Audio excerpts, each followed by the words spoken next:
The Contractor Success Forum. Today we're talking about 10 ways baseball teaches benchmarking for construction companies. And it's exciting. And who we have with us here, we have Wade Carpenter with Carpenter and Company CPAs, and Ben Brown with McDaniel Whitley Bonding Insurance Agency. And I'm Rob Williams, Iron Gate Entrepreneurial Support Systems. And the two of us are broadcasting here from McDaniel Whitley Bonding Live. and Insurance Agency Live, Right. because I locked myself out of my office. Okay, we don't have to tell that part, but We'll talk about that. And I happen to be across the street. You guys now know that we're neighbors. Yes, So- we're from Memphis, guys. All right, tell us, Wade, about this fabulous topic that you've come up with for Well, today's. One of the things that people ask me all the time, how am I doing? They want to know how they're stack up against the competition or whatever.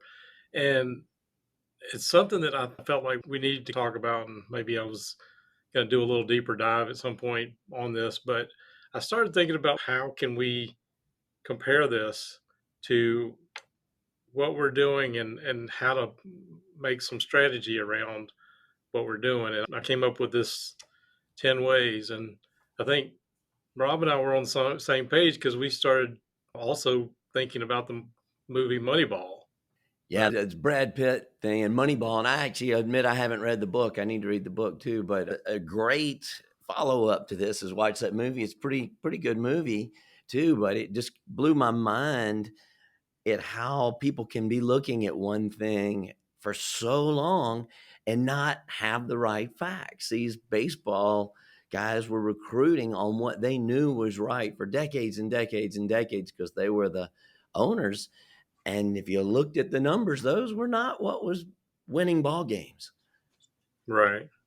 Well, it's a fascinating story to somebody like me that's into numbers and stuff like that. But statistics are everywhere, and I started thinking about a lot of these things. Sometimes they'll apply to basketball or football, professional football, but there's a lot of things that professional sports teams do looking at these benchmarks, and I think there's a lot of correlations between construction and what they're doing. And so I just kind of wanted to chat about those today.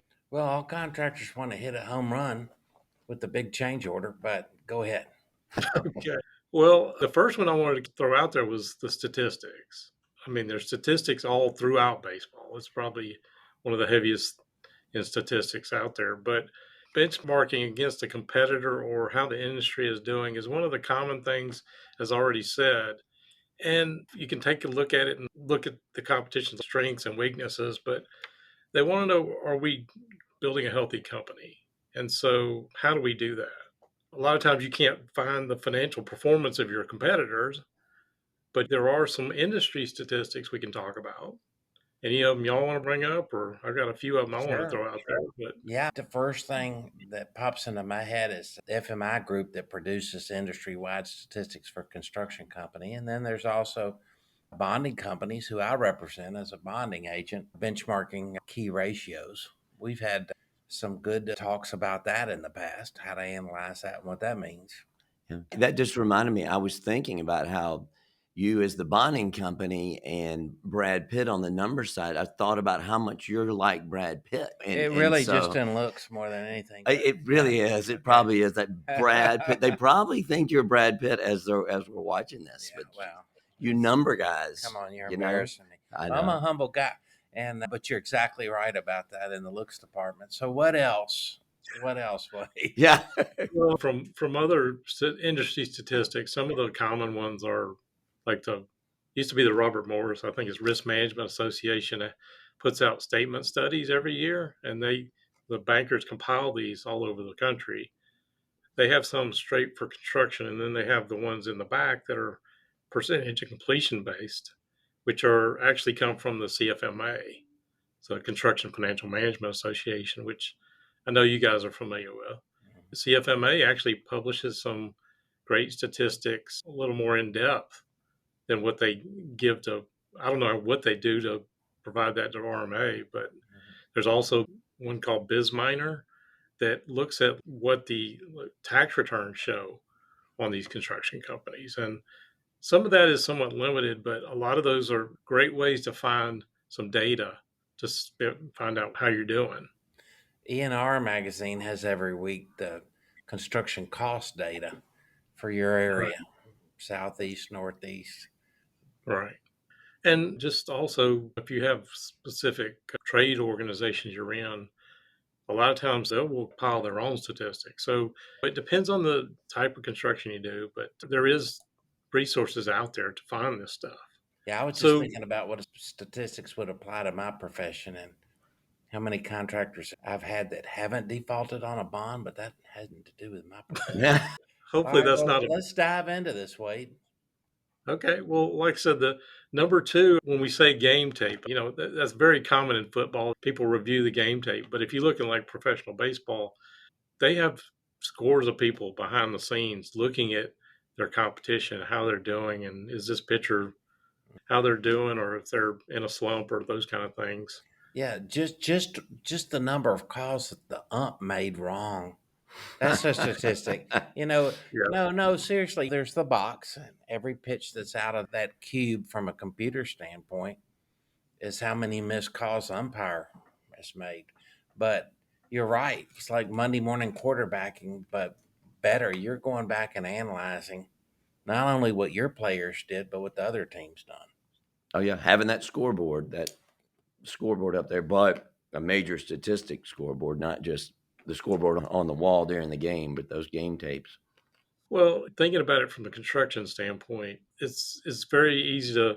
Well, sometimes it's easier, sometimes it's not. But a lot of times people in the same industry know what the other company is doing, and so studying your competitors, their operational processes, their strategies, are they trying to be the low bidder, those kind of things. I think there's a lot that you can learn from that, analyzing what your competitor's doing. Yeah. Well, I think that's really important. There's, like you were talking about statistics, DBOT, days billed on time. That could be a construction statistics. And then going back and seeing how you played the game, what you liked about it and what you didn't like about it. And then a lot of things contractors don't do is they don't use their historical bidding data and their review of that game plan and communicate it with the entire organization so they can replay that game and win. Right, right, right. Yeah, and we've got that. That just brought up the idea of the leading and the lagging indicators, so people can go back. We don't need to get into discussion today, but we just had that a few episodes ago to make sure you've got that. Most of what we see, and we're talking about, are the lagging indicators after something's already happened, but you have the leading indicators that gives you an idea of while you're in the game, what can happen before you get those final financials from Wade, where you can see what the lagging indicator is beforehand. Right. All Well, right. the next one I wanted to throw out there is setting goals and things like that. In baseball, it may be like, hey, we want to be within second place by All-Star break or something like that. It gives us something to shoot for. Setting targets for the construction company is the same kind of thing. What do we need to do to improve our profitability, our margin this quarter? Those kind of things. Right. Or as broad as what do we need to do to be the best so and so trade or general contractor in the city of blank. Right. And Right. having those goals written down in some sort of format. I just came from a 3-day coaching conference with Vern Harnish and the Scaling Up coaches, and we have a survey that you'll put out to your team, and you ask them independently what the goals are. And typically nobody puts the same answer down. So you get that goal, and it is the owner's job to decide, these are the goals. I'm running this ship. It's the goals that this is what we're going to do, but get that feedback from everybody else, but then share it. Everybody has their own opinion. And it's amazing how often the owners or everybody else just thinks they're all on the same page. But if you write that down in secret, it's amazing. Even a team that feels like they're together, they're not on the same goal. They don't have that same goal. So write those down, communicate it frequently, often. And we Okay. call it the big, hairy, audacious goal. In the Yep. BHAG used to be a different A, but we'll say audacious now. But in getting that down, and then you have that's your longer term, and then get your shorter term goals from 3 to 5 years to 1 year to quarterly to even if you can break it down by week goals and goals within each department. But that can take you a long time to get that whole system going, but get those main goals and communicate it. Don't keep it a secret from the guys working for you. Don't keep it in. Yes. Don't keep it in. Okay. Let it out. Let it out. Share it. Share it. Well, it's hard Yep. for some people to do. And you might say, well, how do I do that? Well, you might literally have a Monday morning quarterbacking meeting. Yeah. Where you're analyzing the bids from the previous week. You may definitely do it with your project managers, but it's good to bring everyone in the loop to understand what your goals are. Yeah. And whatever that is, just that's not what this episode's about, but have that rhythm to where you share those goals. It doesn't matter which, maybe it matters, but I don't think it matters exactly which rhythm you're going to use, but have a rhythm and have that going. Whether, I know scaling up, you have the daily huddle, the weekly meeting, a monthly and a quarterly. So just something that fits you and your group and which type goals to share with what. But sharing the goals, having the goals is really important. But I think even more important is sharing the goals. Yeah, and I probably jumped ahead on the Monday morning quarterbacking, Wade, because that Well, was no, you led perfectly into my next topic, actually. But yeah, the next one is like analyzing losses. If you watch your sports newscast or whatever, whether it's baseball, basketball, whatever, what we could have done different. We're saying, well, we didn't play as a team tonight, or we need to work on our pitching, or whatever it is.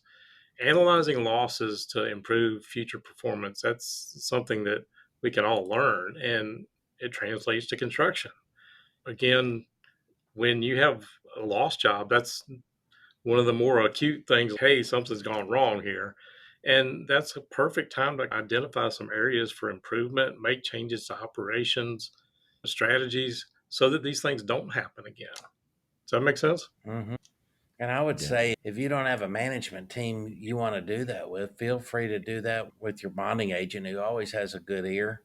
Can't talk specifically about your competitors, of course, but you've got the losses of I didn't get the bid, and then you've got your losses I didn't make my profit on the job. Right. Well, I guess the next one too, I'd bring up using benchmarking in baseball. It's measuring whether they're winning or losing, the success measurement. And they do that based on performance against their competitors. But, what we're doing in construction, maybe we're comparing ourselves to the industry for financial purposes or the operational metrics. And some of them may be to the industry. Some of them may be like your internal, like how many employees do we have? Do we have too many, or are we billing on time, as you said, stuff like that? So any thoughts on that? You have success measurements, things like that we've sort of already talked about, but I keep thinking more and more about the leading versus lagging indicators. So on the lagging indicators, that's what we're normally looking at. What is our profit?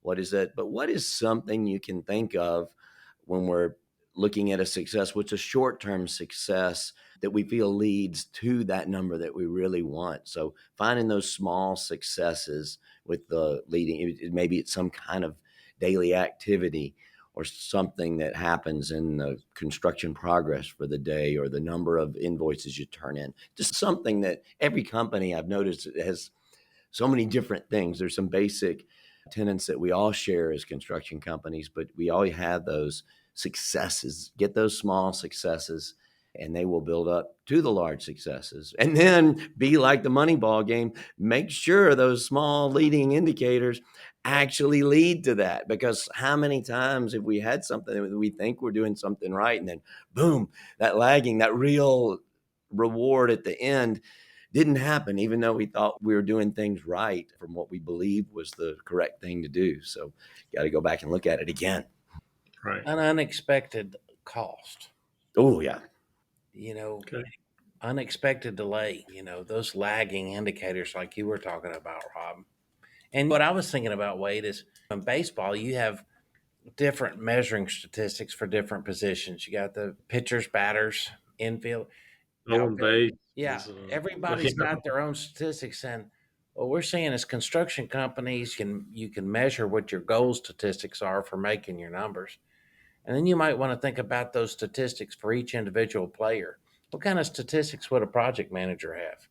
Well, it's bringing the job in on time, bringing the job in on profit, and a minor statistic that would make the field office very happy is if project manager had a data turned in on time for billing purposes, data and billing. So there's project managers. You're reading my mind. Okay, Yeah. sorry. That's good. That's good. But Stephen, that just reminded me, the biggest thing we come down to is having a number where every employee can tell you whether he had a good day or not from that. It's hard to get to that point, but that's your goal, is to bring it down on those statistics. So every day, did I have a good day? Every single worker that you've got. So Yeah. Well, Stephen was leading right into the next one. I had performance incentives. In baseball, a lot of times they will give players bonuses if they hit so many home runs or whatever.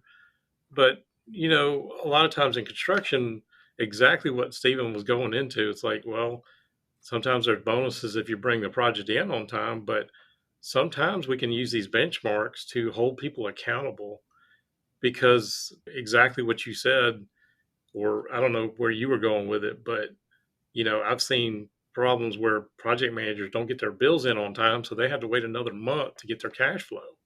That can be detrimental to a construction company. And As an owner, should you keep score of this sort of thing internally? It seems to me like if you had that data when you were calling in a project manager, you can say you're not hitting your averages here. I understand some of them were beyond your control, but let's talk about it so right, it won't happen again. Otherwise, it's exactly, going to hurt your average, your batting average, and may hurt your income. salary. Exactly. right. So again, whether they get a raise or get to move up in the organization, those kind of things. Yeah, well, you have those, and there's so many different scoreboards out now with the technology. I'm not going to recommend one over the other than have one. There's so many options you can have, from having your own spreadsheets to many products, but everybody can bring that goes to the owner. But the incentive system, how many times have we paid people and had that incentive system for your bonuses that you realize it didn't actually give you the results? I'd say, like, for me in my history, is 90 something percent of the time what we were paying and what we were rewarding on. Even back in the 80s and 70s, 80s, 90s, we had formulas. We didn't just give a bonus, we had a formula. Then we would look at it, but so often our formulas were not correct. And I can think of the biggest one, of a guy that was going to get, I hope he may be listening, but anyway, love you. If you Well, are this listening, goes back to the 70s. He's yeah, retired. yeah, He's that's not right. Actually, he's interested not. now. He's still where he's in commercial construction, but he Okay. was getting a huge, hundreds of thousands of dollars bonus because we were putting our land development cost in at cost. So he's building the houses, and he was getting a huge bonus because we just had the land in. We should have had it in at market value. So he was getting something for it wasn't his performance. So look at these things. Right. He was getting the what we'd say, that lagging indicator of the profit that we were wanting, but it wasn't fair. But how many people were on the opposite end of that were doing a great job, but we had it reversed the other way, where I there was got you. nothing they could do about it.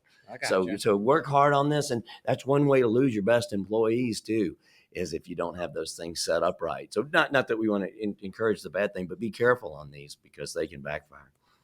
Right. I was just going to say, you were talking about scoreboard. I think of it more of a dashboard. Mm-hmm. You've got all those gauges telling you how your engine's performing, whether it's overheating, whether you have enough gas, whether you're going too fast or going too slow. Your dashboard shows you a lot of things. Your check engine light, and I was just wondering what that dashboard would look like for a contractor. Yeah. Well, actually, that was a topic for another day that I plan to maybe kick around, because you need to have the benchmark before you can build a dashboard. So Yes. there you go, leading into something else for me. So you just read Yeah, my Sorry. mind. that's great. The next one that I wanted to kick around was pitcher selection. You got the bases loaded and the home run hitters coming up. A lot of times they're going to go to the bullpen and change out their pitcher. Maybe he's a righty and they want to put in a lefty or a righty against him, or maybe one pitcher is stronger against another one, You or may have a against another. project manager that's a good closer and close that project Yeah, out. exactly. Yeah. So again, in construction, I relate that to like decision making. You don't necessarily want to, well, you could swap in and out project managers, but what I'm thinking more of is your suppliers, your vendors, who you're working with, the partners on these things, evaluating them, like your suppliers, do they get the job done on time? Are you getting subs that get the job done on time and on budget. Those are the things that I think about when maybe you should consider whether having performance measures where are these people really meeting what we need to do and helping my long-term goal. Yeah. No, I like the fact that you brought that out of the pitchers being the project manager, but evaluating everyone, your material suppliers, your vendors, your general contractor, your subs. And I like the idea of having some kind of statistics or historical data about their performance. Right. How did they affect your ability to properly bid a job with the right profit in it? How many times did you use their bids if you were their subcontractors? And then afterwards, how did they perform on the jobs that they did? And for contractors, you've got, from a bonding standpoint, the key statistics we have is did you estimate a profit on the job? Not how much profit, but did you estimate a profit and make your goals? Or did you have profit fades? And if you had profit fades, why? Why? Well, the key indicator is your work in progress report. Then also another indicator that's most important from us to look for is, do you have enough cash, working capital? That's a key indicator for us, and net worth of the company. And all these indicators, some of them are more important than others. Right. Yep. It's interesting because we think with this pitcher selection used to be, was this person's superintendent maybe from that job part? Was he, most of ours came from a trade. A lot of them were trim carpenters beforehand. That seemed to be an overall guy. They did a great job, but some of them were painters. Some of them were different things, but they learn everything, and finding those numbers. I actually like what y'all are talking about better, because usually that's actually a false indicator. They have experience in one thing, which you might need that experience to bring that picture in for maybe it's a medical facility or something. But we found out that that's not usually true. A lot of it is personality type and just the way that they can run and supervise a job. But bringing in that picture is the right job. And we're talking superintendents, but they're estimators, and they're different things for different. Now, estimating, I have really been messed up. That's probably where it's hurt me the worst, is having an estimator that didn't know that aspect and they missed some line items. So anyway, that's getting very specific, but bring in the right picture. Well, no, I think pitcher selection has got us thinking off base of who is the pitcher. Yeah. The general manager, or that'd be the construction company owner, right? Yeah. Well, it could be. Yeah. And the pitcher is the one that wins games. Yeah. So, but that could be anyone. And but you know, how do you look for and analyze the non-pitchers? Right. And you also may want to think about it from like, who are you working for? Who are the owners, or what industry are you working on the right things? And I think that's what Rob's book's about or partly about, is, are you picking the right jobs? Right. Yeah. What Pick the your right ideal client. Who do you want to work with? And then what is special about you? And do those line up? Mhm. And then can you systematize that where it's not you as the owner? You're not the one that performs the whole thing, so you can grow. So yeah, getting that in there. That's your sweet spot. Thank you for the plug on the pumpkin plan. Mhm. Just a couple more of these. Again, you're scouting for players, but then you're also scouting competition. And you don't necessarily know exactly how they're doing certain things, but you may know their operational performance measures, things like that. But you also may be thinking, like, is their strategy, we're going to come in at the lowest bid? Or are we going to come in? I've used the model on here before, like the bath fitter model. Are we trying to get in and out, or are we targeting a certain type of construction? Analyzing yourself against the competition. And some people, a lot of times, they will try to imitate somebody else. But if they can find an area of the market that they don't need to imitate, somebody's not out there, and that's probably what Rob's talking about in his book, is things like that identifying those areas where they can differentiate themselves can make a lot of difference in their profit. Yeah, and embrace your competition, just like a great baseball team would want to play another great baseball team to gauge how they're doing. Your best competitors are the best ones to scrutinize, and usually they can be your friends. There's certain rules in construction like baseball, and if you're a contractor, you know what those rules are. and it's being fair and being professional, and you've got a competitor that's doing that and beating you, then you admire the fact that they did it and you want to know how. And by being friends with your competitors, getting along, at least being cordial, you're going to find that out. But it's the right thing to do because they might need your help and you may need their help. Short of antitrust laws, right? Right. Yeah. Right. Yeah. No colluding here. There's no bid. Right. I'm not talking about bid rigging, right? Right. No mafia But stuff here. no competition scouting. You can also say who is bidding this and who's getting the work. And also, what competition do I have that might have their plates full right now? And I might have a better chance of getting this job because we know about the size of their company and they're maxed out. Boy, I think you just hit it for right now, being relevant for right now. That could be a whole episode in itself of competition. How busy are they? And like you mentioned, Stephen, I took a breath mint, Steve. You can get back in the screen. I was drinking some coffee. Okay. But having that with all these jobs coming out and the capacity and so hard to find labor right now, boy, you just really hit it on the head right there, Stephen. Well, I hit a grand slam home run with that one, Robbie. You're exactly right. Brad, was that Brad? Oh no, you're me, Steve. I thought you were Brad Pitt there for a minute. Brad. I am the hefty Brad Pitt, is what they call me. All right, Wade, hitting strategy. Yeah, last one I was going to throw out there. A lot of times they will swap out a pinch hitter. Sometimes in baseball, if maybe you got a righty pitcher and you want to bat a lefty or whatever against it.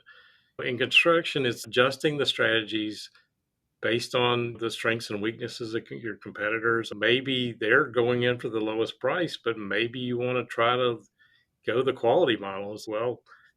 Yeah, you could use these guys, but they have a lot of warranty work and a lot of problems with their construction, and it's how you position yourself. So that's what I was going for with the hitting strategy. Yeah, no, I know what you mean. I always tell the young agents here at McDaniel Whitley starting out, don't assume that you're the best at what you do. You can always work harder. And there's always someone that can work harder than you and take this account away from you. In construction, working harder is a quality product on time and a happy owner. And that just breeds success. Right. Every single time. So you can bank on that. You can say, oh, no, Stephen, I disagree with you. A quality construction and done on time is not that important. But remember who your customer is. And remember where your pride comes from. And where the pride of the Yankees, the pride of your team. What is that? What did you do the best? What are you most proud of? And how did you celebrate that with each other? Yep. Well, wait, this is just huge. And next week's Contractor Success Forum, we're going to use bowling. No, I'm kidding. No, bowling. Well, some alleys are greased up more than others too. Okay, no, we're not going there. But I think this was a great topic, Rob. Great, it was good. It was nice. Would you like a breath mint? I forgot. It was being in person. I think I backed you up. I had one in the middle of the show. No, they're good. Not used to the in person. This is pretty neat. Well, I hope this is kind of like at least made our listeners think about what's out there in benchmarking and ways they can use benchmarking data. Yeah. And did you know that there is one statistic in baseball that only one person has ever done? Tell us, Brad, Stephen. Well, that is an unassisted triple play from the outfield. Very impressive. Explain to me what that is. I don't understand. A guy named Walter Carlisle in 1908, outfielder and a former circus acrobat. So when he catch the ball, sometimes he'd throw a somersault into it and stuff. But he caught the ball, there was runner on first and second. He caught the ball in the outfield, ran to second, tagged him out, and threw the guy out on first. It's never been done before. Unbelievable. He also had an unassisted infield triple play in his career. Very impressive. Very impressive. Anyway, I digress, guys. Yeah, well, I don't know, but I know that contractors out there think about these statistics. You think about your performance. Do that and put the biggest thing that we didn't even mention today, which is the reason I got into Profit First was because of the benchmarking of that. I looked at it as a benchmarking. So that's a whole nother show we've discussed again, that we refer to so many things that we can talk about in here. But having those benchmarks for your different parts of your cash and your profitability. So those are huge points we could talk all day. So, Well, listeners, we're whipping ourselves into a frenzy, but more importantly, we hope we whipped you into a frenzy to think Yeah. about baseball and these 10 ways that baseball teaches you benchmarking. that's right. So here on the Contractor Success Forum, do we have anything else for today? No, I think that was it. I mean, wrap us up, Rob. All right. Well, great. Well, here we are in the Contractor Success Forum with Wade Carpenter, Carpenter and Company CPAs, and live from the McDaniel Whitley Bonding and Insurance Agency studios here with Stephen Brown, and I'm Rob Williams from across the street at Iron Gate. So thanks a lot, and come back and see us again.